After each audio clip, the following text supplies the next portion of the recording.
Berikut inilah inspirasi dari karakter Monkey di Dragon. Kalau kalian perhatikan, tanda naga pada wajahnya sama dengan tanda dari suku asli Amerika Utara yaitu Indian. Uniknya suku ini mempercayai yang namanya Dewa Petir yang berkekuatan mampu mengendalikan cuaca dan menciptakan badai yang sangat mengerikan. Hal ini mengisyaratkan pada kekuatan dragon yang mampu membuat hujan badai disertai petir saat pertama kali kemunculannya di One Piece.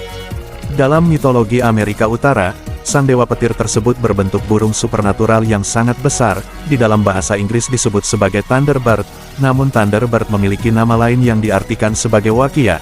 Kata Kia diartikan bersayap dan Waka atau Wak diartikan suci.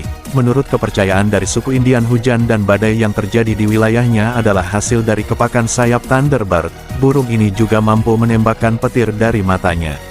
Untuk menghormati sang dewa tersebut, masyarakat Indian biasanya membuat patung totem yang terbuat dari kayu.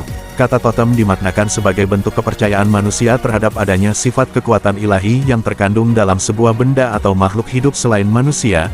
Suku Indian mempercayai setiap orang terhubung dengan suatu hewan yang menemani mereka sepanjang hidup sebagai pemandu dalam kehidupan. Setiap masing-masing orang memiliki hewan pemandu yang berbeda-beda. Hal itu tergantung daripada kepribadian dan tugas dari seseorang tersebut. Dan totem Thunderbird adalah sebuah ucapan terima kasih kepada sang dewa karena telah menuntun mereka dalam kehidupan.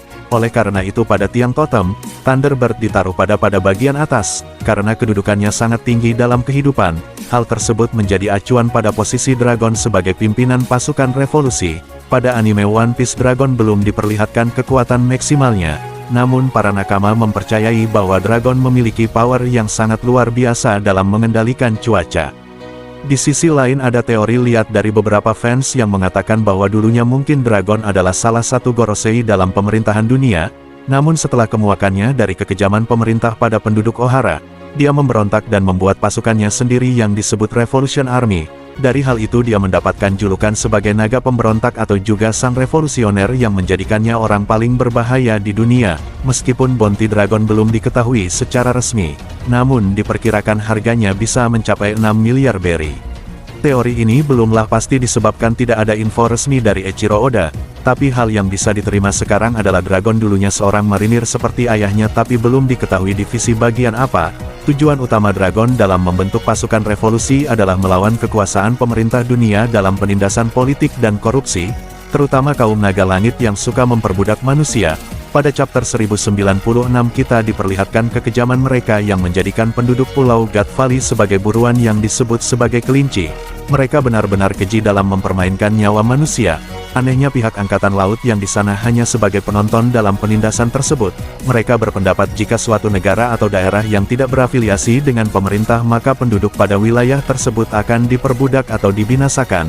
Namun berkat adanya pasukan revolusi, negara-negara tersebut dapat memakai jasa mereka untuk melindungi kerajaan dari pemerintah dunia, serta ada juga daerah yang meminta pasukan revolusi untuk membebaskan mereka dari afiliasi pemerintah. Sebagian besar upaya tentara revolusioner difokuskan pada pembebasan pulau-pulau tertentu dari pemerintah lokal yang berada di bawah pemerintahan dunia. Revolusi kecil ini menjadi lebih mudah jika pemerintah dunia atau afiliasinya berada dalam kekacauan, karena hal itu menjadi milisi independen. Tujuan lain tentara revolusioner adalah menimbun senjata untuk membangun kekuatan militer mereka. Biasanya tentara revolusioner mendanai diri mereka sendiri dengan menjarah dari angkatan laut atau menerima dukungan dari kerajaan-kerajaan yang berada di bawah pengaruh mereka seperti para Yonko.